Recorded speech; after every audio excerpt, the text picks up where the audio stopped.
पाओगे जो हम देख रहे हैं। ये चूनर धानी धानी भूल जाते, ये पुरवा की रवानी भूल जाते, जो आकर 4 दिन गांव में रहते तो सारी लंतरानी भूल जाते। कि जो सच और झूठ में दूरी है वो दूरी समझते हैं, सियासी हाकिमों की हम भी मजबूरी समझते हैं। वो अपना हक समझते हैं निवाला छीन लेने को, डकैती को बहुत से लोग मजदूरी समझते हैं। हमें बस श्री इमरान प्रतापगढ़ी। धन्यवाद सभापति महोदय, आपने मुझे आम बजट पर बोलने का मौका दिया। सर माई टाइम नहीं, pause my time sir. Imran Pratapgarhi कहा गया है सर, थोड़ा सा इसकी जांच कराओ। मैंने कहा यहाँ प्रमोद प्रतापगढ़ी भी बैठे। ये आपसी मामला है, ये खत्म होने वाला नहीं है मेरे से। इसकी जड़ें बहुत गहरी गई हुई हैं, मैं रोज देखता हूँ ये जड़ें गहरी होती जाती हैं। इमरान प्रतापगढ़ी। धन्यवाद सभापति महोदय। 83 मिनट 71 बार थपथपाई गई मेज, 14,417 शब्दों का बजट भाषण और उस बजट में अपने लिए राहत तलाशती मिडिल क्लास की हैरत ज़दा आंखें। सभापति महोदय, मेरे हाथों में जो दस्तावेज है दरअसल ये देश के किसानों, गरीबों, मजदूरों की उम्मीदों का स्मारक है। ऐसा लग रहा है जैसे वित्त मंत्री महोदया ने बजट नहीं तैयार किया है बल्कि प्रधानमंत्री जी की मन की बात का संकलन तैयार किया है। टूटा हुआ लश्कर का भरम देख रहे हैं, टूटा हुआ लश्कर का भरम देख रहे हैं और जिल्ले इलाही के करम देख रहे हैं। ताकत का नशा अक्ल पे हावी है तुम्हारी, तुम देख न पाओगे जो हम देख रहे हैं। वित्त मंत्री महोदया ने इस बजट में महंगाई पर सिर्फ 10 शब्द बोला है। जिस देश में टमाटर 100 रुपए किलो बिक रहा हो, सभापति महोदय मेरा टाइम पॉज करें और बार बार इंटरप्ट करने को या तो मना करें। हाँ बोले, कृपया बोले। सभापति महोदय, वित्त मंत्री महोदया ने इस बजट में महंगाई पर सिर्फ 10 शब्द बोले हैं। जिस देश में टमाटर 100 रुपए किलो बिक रहा हो, उस देश की वित्त मंत्री के पास बजट में महंगाई पर बोलने के लिए सिर्फ 10 शब्द है। डीजल, पेट्रोल, आटा, चावल, दाल, सब्जी की महंगाई का तो कोई जिक्र ही नहीं। सावन चल रहा है तो प्याज और लहसुन का दाम पूछना तो शायद पाप होगा। मैंने तो यह भी सुना है कि वित्त मंत्री जी जो चीज खुद नहीं खाती हैं उसके दाम से उनका कोई लेना देना नहीं होता। लेकिन इस बार बजट पेश करने के लिए पार्लियामेंट आने से पहले वित्त मंत्री जी ने दही और चीनी खाई थी। अब तो उनसे ये पूछा जा ही सकता है कि उन्हें दही, दूध और चीनी का रेट तो इन दिनों पता ही होगा। क्या उसे सस्ता करवाएंगी या नहीं सस्ता करवाएंगी? अगर पता है तो कृपया सस्ता करवाइए, क्योंकि इसी चीनी ने अमेठी में एक मंत्री महोदया का राजनीतिक कैरियर कड़वा कर दिया। सभापति महोदय, अपने शीश महलों में बैठे हुए सरकार के सांसद और मंत्री कह रहे हैं कि महंगाई कम हो रही है। अरे संसद की कैंटीन से बाहर निकल करके एक चाय का कप खरीदिए, तब समझ में आएगा कि महंगाई कम हो रही है या बढ़ रही है। किसी एक दिन अपनी किसी मजदूर की तरह अपनी दिन भर की दिहाड़ी लेकर के बाजार जाइए और अपने बच्चों के लिए राशन खरीदिए, तब पता चलेगा कि महंगाई कम हो रही है या नहीं हो रही है। यहाँ बैठ करके बड़ी बड़ी बातें करना आसान है। ये चूनर धानी धानी भूल जाते, ये पुरवा की रवानी भूल जाते, जो आकर 4 दिन गांव में रहते तो सारी लंतरानी भूल जाते। सभापति महोदय, इलेक्टोरल बॉन्ड खरीदने के नाम छुपाने वाली सरकार, इलेक्टोरल बॉन्ड खरीदने वालों के नाम छुपाने वाली सरकार इन दिनों आम के ठेला लगाने वालों के नाम जानना चाहती है। मुझे तो होटलों, ढाबों या आम के ठेलों पर नेम प्लेट लगवाने वालों से पूछना है कि कभी खून की बोतल पर देखा है किसी का नाम लिखा हुआ? मुझे पूछना है कि क्या कोरोना के दौरान अपनी उखड़ती हुई सांसों के लिए ऑक्सीजन तलाशने वाले किसी इंसान ने ऑक्सीजन लाने वाले किसी इंसान से पूछा था कि ये ऑक्सीजन लाने वाला इंसान हिंदू है या मुसलमान है?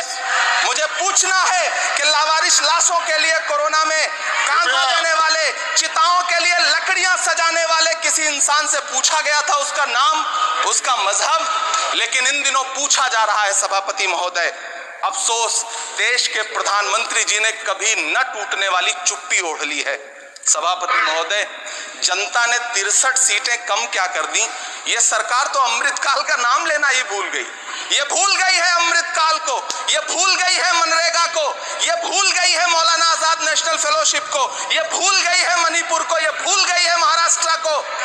मुझे गर्व है कि मैं राज्यसभा में महाराष्ट्र का प्रतिनिधित्व करता हूं। महाराष्ट्र जो देश की आर्थिक राजधानी है, जो टोटल कॉर्पोरेट टैक्स का 40%, इनकम टैक्स का 32% और जीएसटी का 20% इस देश को देता है, उस महाराष्ट्र के लिए इस बजट में एक शब्द नहीं है। सभापति महोदय, आखिर महाराष्ट्र से किस बात का बदला लिया जा रहा है? महाराष्ट्र ने लोकसभा चुनाव में बाबा साहब अंबेडकर के संविधान को बचाने के लिए वोट क्या कर दिया? प्रधानमंत्री जी तो महाराष्ट्र से बदला लेने पर उतर आए। अब तो शायद उन्हें याद भी ना हो यवतमाल का वो दाभड़ी गांव जहां 20 मार्च 2014 को वो किसानों के साथ चाय पर चर्चा करने गए थे और उनकी किस्मत बदलने के सपने दिखाए थे। उसी यवतमाल में पिछले 6 महीने में 132 किसानों ने आत्महत्या की है। सभापति महोदय, महाराष्ट्र में हर महीने 209 किसान आत्महत्या कर रहे हैं। राज्य सरकार द्वारा सौंपा गया आंकड़ा बताता है कि 1 जनवरी से 31 मई के बीच 1046 किसानों ने आत्महत्या की है। लेकिन अफसोस, इस बजट में महाराष्ट्र के किसानों के लिए कुछ भी नहीं है। किसानों से चिढ़ी हुई सरकार ने बजट में किसानों के एमएसपी की लीगल गारंटी नहीं दी। लेकिन याद रखिएगा, जो किसान का नहीं वो हिंदुस्तान का नहीं। सभापति महोदय, मुझे वित्त मंत्री जी से पूछना है कि वो जो कुछ साल पहले 100 स्मार्ट सिटी बनाने का ढोल पीटा गया था, सुना है उस ढोल में पानी भर गया है, इसीलिए आपने उसका नाम बदल करके सिटीज ऑफ ग्रोथ हब्स रख दिया है। अच्छा है, नाम बदलने का खेल खेलते रहिए। आपकी कई सरकारें तो इसी वजह से चल रही हैं। इस सरकार को पढ़े लिखे लोगों से दिक्कत है सभापति महोदय, इसीलिए इस सरकार ने यूजीसी का बजट 66% कम कर दिया है। वाह री सरकार। सभापति महोदय, मैं वित्त मंत्री जी के संज्ञान में लाना चाहता हूं कि किशनगंज में एएमयू सेंटर के पास 224 एकड़ जमीन है। यूपीए सरकार ने सोनिया गांधी जी की अगुवाई में 136 करोड़ रुपए एएमयू किशनगंज सेंटर के लिए सेक्शन किए थे। लेकिन आपकी सरकार ने पिछले 10 साल में उस 136 करोड़ में से सिर्फ 10 करोड़ रुपया रिलीज किया है। 1.5 करोड़ की आबादी वाला सीमांचल बेहतर शिक्षा के लिए उस सेंटर की बाट जोह रहा है। मेरा आपसे सवाल है कि इस सेंटर का बाकी पैसा आप कब रिलीज करेंगे? मुझे उम्मीद है वित्त मंत्री महोदया जवाब जरूर देंगी। सीमांचल उसी बिहार में आता है जिसकी बैसाखी के सहारे आपकी सरकार चल रही है। वहां के लोगों को एम्स की जरूरत है। महानंदा और कोसी से होने वाली बाढ़ की तबाही को रोकने के लिए बांध बनाइए, सीमांचल के साथ सौतेला व्यवहार बंद करिए। इकोनॉमिक कॉरिडोर बनाने से किसी राज्य का विकास नहीं होगा। विकास होगा स्वास्थ्य और शिक्षा के बुनियादी मुद्दों के लिए बजट देने पर।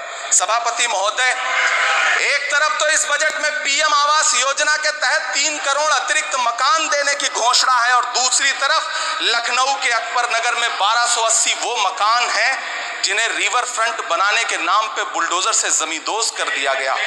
सभापति महोदय, लोग चीखते रहे, बच्चे बिलखते रहे, वसुधैव कुटुंबकम का नारा लगाने वाली सरकार इंसानों के घरौंदे उजाड़ कर जश्न मना रही है। सभापति महोदय, मेरा बहुत भावुकता के साथ देश के प्रधानमंत्री से सवाल है कि इन उजड़ते हुए मकानों और बेघर होते हुए घरों को देख करके आपको नींद कैसे आती है? आप सो कैसे पाते हैं? मेरा सवाल है इस देश के प्रधानमंत्री से, या तो लोगों के घरौंदे उजाड़ना बंद करिए या फिर करोड़ों मकान बनाने की झूठी घोषणाएं करना बंद करिए। यह बजट झूठ का पुलिंदा है। यह बजट आपके पिछले साल के बजट का कट कॉपी पेस्ट है। यह बजट हमारे चुनावी घोषणा पत्र की नकल करने की एक बेईमान कोशिश है। लेकिन कहावत है ना कि नकल के लिए भी अकल चाहिए। मेरे हाथ में एक तरफ न्याय पत्र है जो हमारा है और दूसरी तरफ अन्याय पत्र क्षेत्र है जो आपका है। इस सरकार को आलोचना सुनने की आदत नहीं है सभापति महोदय। जब आप इनसे सवाल पूछिए तो ये कहते हैं कि आप बताइए 70 साल में आपने क्या किया है। मैं तो इस सदन में कहना चाहता हूं सभापति महोदय कि हमसे 70 साल का हिसाब मांगने वालों, जो सरकार अपना चलाया हुआ 2000 का नोट 7 साल नहीं चला सकी, वो हमसे 70 साल का हिसाब मांगती है। सभापति महोदय, मैं अंत में आपसे यह कहना चाहता हूं, यह बजट बैसाखी पर टिकी हुई सरकार का कुर्सी बचाओ बजट है। इस बजट में राज्यों के साथ, किसानों के साथ, नौजवानों के साथ, महिलाओं के साथ, देश के मिडिल क्लास के साथ अन्याय किया गया है और इस अन्याय का खामियाजा आपको महाराष्ट्र, हरियाणा और झारखंड के चुनाव में भुगतना पड़ेगा। सभापति महोदय, इस सरकार ने नोटबंदी लगाकर देश की आम जनता की पूंजी छीन ली, टैक्स लगा करके छोटे व्यापारियों के कारोबार छीन लिए, पेपर लीक करवा करके युवाओं की आंखों से नौकरी के सपने छीन लिए, अग्निवीर लाकर देश के जवानों की उम्मीदें छीन ली, बुलडोजर लगाकर लोगों के आशियाने छीन लिए, महंगाई लाकर देश की जनता की थाली से निवाले छीन लिए और नारा लगाया कि हम तो सेवक हैं, 18-18 घंटे काम करते हैं। इन्हीं लोगों के लिए किसी ने शेर कहा है कि जो सच और झूठ में दूरी है वो दूरी समझते हैं, सियासी हाकिमों की हम भी मजबूरी समझते हैं, वो अपना हक समझते हैं निवाला छीन लेने को, डकैती को बहुत से लोग मजदूरी समझते हैं। हमें पता है कि कैसी मजदूरी की जा रही है। सभापति महोदय, मैं यहाँ खड़ा होकर के अंत में आपसे कहना चाहता हूं कि इस बजट में तमाम राज्यों के साथ अन्याय किया गया है, इस बजट में युवाओं के साथ अन्याय किया गया है, महिलाओं के साथ अन्याय किया गया है और खास तौर से महाराष्ट्र के लिए कुछ नहीं रखा गया है। महाराष्ट्र बाढ़ से जूझ रहा है, पानी बरसने से वहां 1500 से ज्यादा लोग मारे गए हैं। उस शहर को, उस राज्य को 4000 करोड़ के पैकेज की जरूरत है ताकि जो फसलें बर्बाद हुई हैं लोगों को राहत दी जा सकी। लेकिन अफसोस, इस बजट में महाराष्ट्र के लिए ऐसा कुछ भी नहीं है। मैं आखिर में यह कहना चाहता हूं कि पिछले 7 दिन से इस बजट का बड़ा ढिढोरा पीटा जा रहा है, इसे महान बताया जा रहा है, लेकिन कौन महान बता रहा है? सत्ता पक्ष के लोग, उन्हें तो बताना ही है, क्योंकि मैं अवध क्षेत्र से आता हूं, प्रतापगढ़ से, नीरज भाई भी अवध और पूर्वांचल से आते हैं। वहां एक कहावत है कि बिटिया की तारीफ किसने की? बिटिया की महतारी ने, यानी कि बेटी की प्रशंसा किसने की? मां ने। तो इस बजट की तारीफ सत्ता पक्ष करे तो करेगा ही, लेकिन विपक्ष के एक भी सांसद से आप पूछिए कि क्या उसके राज्य को कुछ मिला है, तो वो ये कहेगा कि नहीं, कुछ भी नहीं मिला है। बहुत बहुत धन्यवाद सभापति महोदय, मुझे आम बजट पर अपनी राय रखने के लिए। धन्यवाद।